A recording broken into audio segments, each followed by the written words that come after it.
aprovechar. El tema que quiero compartir, como les digo, que va a ir en varios capítulos, el tema general se llama Rechazando la seducción. La seducción tiene que ver con los sentidos.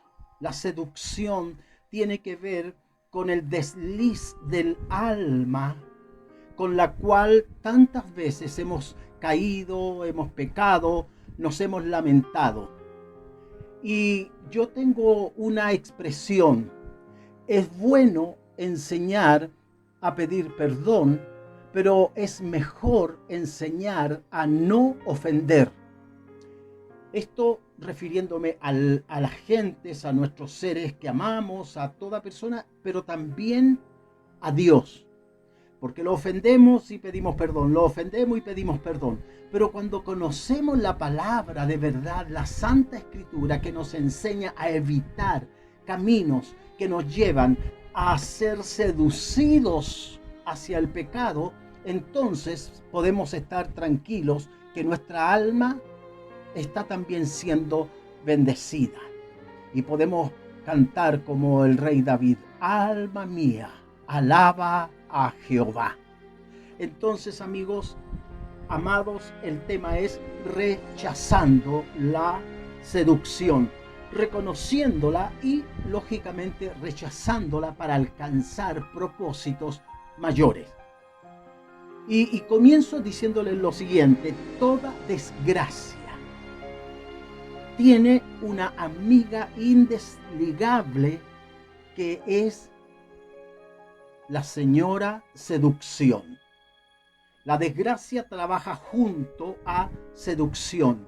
Cuando desgracia viene a nosotros, ha sido por causa de seducción, y juntas desgracia más seducción nos llevan a los fracasos, a los tropiezos y a los lloros y lamentos que podrían haberse evitado.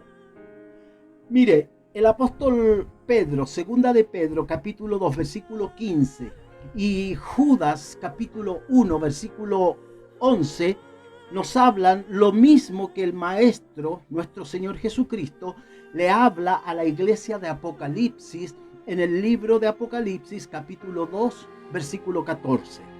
Pero tengo unas pocas cosas contra ti, que tienes ahí a los que retienen la doctrina de Balaam, que enseñaba a Balac a poner tropiezo ante los hijos de Israel, a comer cosas sacrificadas a los ídolos y a cometer fornicación. Esta es la carta de nuestro amado Señor Jesucristo, entregada a Juan para que la escribiera y la pudiéramos tener hasta los días de hoy. Balaam le enseñaba, Balaam, profeta de Dios, Balaam, profeta de Dios, le enseñaba a Balac a poner tropiezo a los hijos de Dios. Pero ¿por qué sucedió esto? Mire, acompáñeme al libro de Números, capítulo 22, del versículo 1 al versículo 7, pero vamos a usar por ahora un versículo solamente. Pero vamos a mantenernos en Números capítulo 22, versículo 1 al 7. Dice así la palabra del Señor: por tanto, refiriéndose a Balac, príncipe de los moabitas, Balac, príncipe de Moab, por tanto, envió mensajeros a Balaam, hijo de Beor, en Petor, que está junto al río, en la tierra de los hijos de su pueblo, para que lo llamasen, y diciendo: un pueblo ha salido de Egipto, y he aquí cubre la faz de la tierra y habita delante de mí. Ahora, la experiencia de Balaam con Balac, yo sé que usted conoce este pasaje, lo ha leído, ha escuchado predicaciones, así es que aportaré algo a todo lo que ya usted conoce. La experiencia de Balaam con Balac y lo que dice Cristo a la iglesia de Apocalipsis, lo que dice el apóstol Pedro y lo que dice el apóstol Judas, a la iglesia de Cristo le habla Cristo. A la iglesia de Pérgamo le habla Cristo, y al resto de la iglesia y a nosotros hoy nos hablan Cristo, Pedro y Judas. Y veo yo 5 manifestaciones de la seducción en un hombre de Dios, no en cualquier hombre. Esto no es el hombre del mundo, es en un hombre de Dios que le traen desgracia, ruina y muerte. Qué lamentable a un siervo de Dios, a un hombre de Dios, en ese caso profeta. Hoy hablamos de todos nosotros. La primera seducción que yo encuentro en este pasaje, Números 22:6. Balac le dice a Balaam: ven pues ahora, te ruego, maldíceme este pueblo.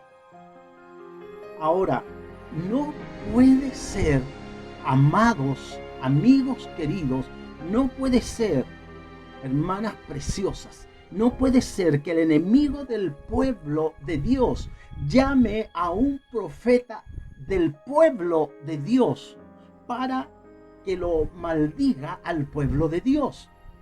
Nosotros encontramos casi inconcebible, y no sé si encontraremos algún caso en el tiempo de hoy en nuestra iglesia del presente, pero allí se dio este caso.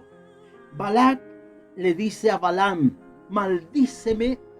Voy a parafrasear la idea que está allí escrita. El texto dice: ven pues y te ruego, maldíceme a este pueblo. Es decir, lo que le está diciendo Balac, príncipe de los moabitas, el pueblo enemigo de Dios, es llamar a uno de adentro del pueblo de Dios para decirle: te ruego, profeta de Dios, maldíceme a tu propio pueblo, porque quiero ver a ese pueblo, al pueblo de Dios, lógicamente, derrotado. Ahora, el problema grave, amados, es que el profeta de Dios no se opuso, no se negó a esta petición, ni siquiera lo pensó 2 veces. Por lo menos el profeta de Dios, Balaam, el que estaba al frente de la palabra profética de Dios, que primero no tenía que tener ninguna relación con el príncipe Balac, rey de los moabitas, rey de los enemigos de Dios, ninguna conexión, ningún contacto. ¿Quién se acerca al enemigo de mi familia? Cuando alguien se acerca, hablemos humanamente, cuando un perro, tú lo ves que está rabioso, que está peligroso, tú tomas a tu hijo, lo alejas, no te vas por esa calle, tú sabes que hay un perro peligroso, que hay gente mala, no te vas por el lugar donde hay gente mala, no te vas por el lugar donde hay enemigos de Dios, enemigos de tu alma. ¿Qué tiene que hacer Balaam hablando con Balac? ¿Por qué sucede esto? Por la seducción. ¿Por qué?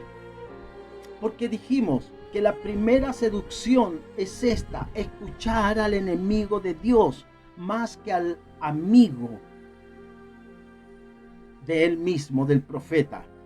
Lo digo de otra forma: esta seducción consiste en escuchar más al enemigo de Dios que oír al Dios del enemigo. El Dios de Balaam era el Dios del pueblo de Israel, al que se supone que el profeta de ese Dios, Jehová de los ejércitos, debía escuchar, abrir sus oídos 100% y cerrar los oídos al pueblo de Balaam, de los enemigos de Dios, al príncipe de los moabitas. No podía escuchar a un enemigo de Dios más que al Dios del enemigo. Entonces, no entendemos por qué. La única respuesta es la seducción que ejerció Balac en la vida de Balaam. ¿Por qué ejerce esta seducción? ¿Por qué Balac logra tener contacto, cercanía con un hijo de Dios que no debió haber nunca escuchado una insinuación siquiera de maldíceme al pueblo tuyo, al pueblo de Israel? ¿Qué hace que Balac, el enemigo de Dios, tenga oídos en la persona de Balaam? ¿Y qué hace que Balaam tenga menos oídos para Dios y más oídos para el mundo, para la gente de afuera? ¿Qué hace que a Balaam lo seduzcan las palabras, el mundo, la política, la televisión, más que Dios? ¿Qué hace eso? La seducción que atrae, que envenena el alma y la va traduciendo en una especie de recipiente para escuchar todas las voces. Y entonces, como hoy estamos en un tiempo de no discriminación, entonces hay gente que escucha todas las voces. Y todas las voces pueden aportar y decir, y se va envenenando el alma con palabras que no corresponden, con ideas ajenas al reino, con principios contrarios a la palabra de Dios. Balaam tuvo su propia seducción, pero hoy el mundo está influyendo en la vida cristiana con cosas que no debe influir. No podemos prestar oídos al mundo y cerrarlos a Dios, amigos amados. Cuando yo no intervengo con la verdad, cuando alguien viene a decirme algo contrario al principio bíblico, los movimientos estos a los que se les llaman movimientos minoritarios, a los cuales se les da tanto énfasis y vienen a imponernos criterios ajenos a la palabra de Dios, usted sabe de lo que hablo. No quiero que me corten, así que no voy a mencionar, pero usted sabe de lo que hablo. Esos grupos minoritarios que dicen somos discriminados y gente de la iglesia empieza a caer en el juego de la seducción, de la discriminación, y dicen no puede ser si todos somos iguales delante de Dios y todos nos iremos con Dios. Mentira del diablo. Dios, mi Señor, lo reprenda. No todos se irán con el Señor, solo los que hacen la voluntad de Dios. Jesús dijo, no todo el que me dice Señor, Señor, entrará en el reino de los cielos, sino aquel que hace la voluntad de mi Padre que está en los cielos. Entonces, cuando yo escucho y no me opongo, entonces soy de esta parte. Yo lo digo así, hay algo que es más malo que la gente mala, y es el silencio de la gente buena. Isaías capítulo 5 versículo 20 dice, ay, que es un oráculo de maldición, así se llama, oráculo de maldición, y sale de la boca de Dios. Ay de los que a lo malo dicen bueno y a lo bueno malo, que hacen de la luz tinieblas y de las tinieblas luz, que ponen lo amargo por dulce y lo dulce por amargo. Amigos amados, hay que tener cuidado hoy en día de escuchar al Dios del enemigo más que al Dios que nosotros servimos, como le sucedió a Balaam.